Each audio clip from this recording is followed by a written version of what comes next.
जय माता दी, नमस्कार। 19 जनवरी 2026, 19 जनवरी से गुप्त नवरात्र प्रारंभ है।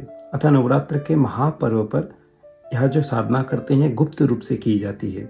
यानी जो भी मंत्र जाप पूजा अर्चना आदि जो करते हैं उसे गुप्त रूप से यानी गुप्त तरीके से उसे करवाया जाता है, किया जाता है। अगर घर पर आप कहीं ब्राह्मण बुलाकर दुर्गा पाठ व दुर्गा सप्तशती का पाठ, नौ चंडी, सहस्त्र चंडी या महामृत्युंजय पाठ आदि जो करवाते हैं तो उसे गुप्त रूप से ही रखा जाता है, क्योंकि इसका अर्थ ही गुप्त नवरात्रि का अर्थ ही होता है कि गुप्त रखना।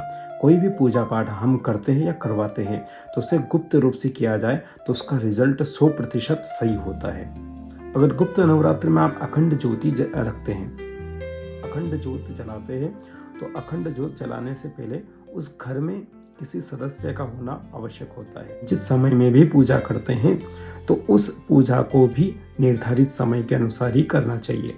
जिस प्रकार से सुबह का मुहूर्त जो होता है ब्रह्म मुहूर्त, अगर आप उसमें पूजा अर्चन मंत्र जाप करते हैं तो वह सुबह का ही समय होना चाहिए 9 दिन तक, क्योंकि जो साधना करते हैं वो समय अनुसार ही निर्धारित होती है। समय रहते हुए साधना करना चाहिए। जो पूजा मंत्र जाप व किसी ब्राह्मण को बुलाकर ही अपने घर पे अखंड ज्योत रखें। उसी प्रकार से अखंड ज्योत अगर जलाते हैं तो अखंड ज्योत को भी अकेले छोड़ के नहीं जाना चाहिए।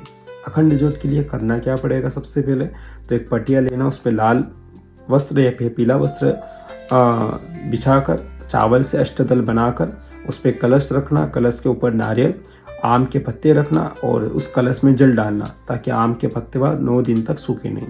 आम के पत्ते को रखकर उसके ऊपर श्रीफल नारियल रखना, भरे उसमें सुपारी चावल और एक सिक्का रखें और कुछ कमल के फूल आदि अगर हो तो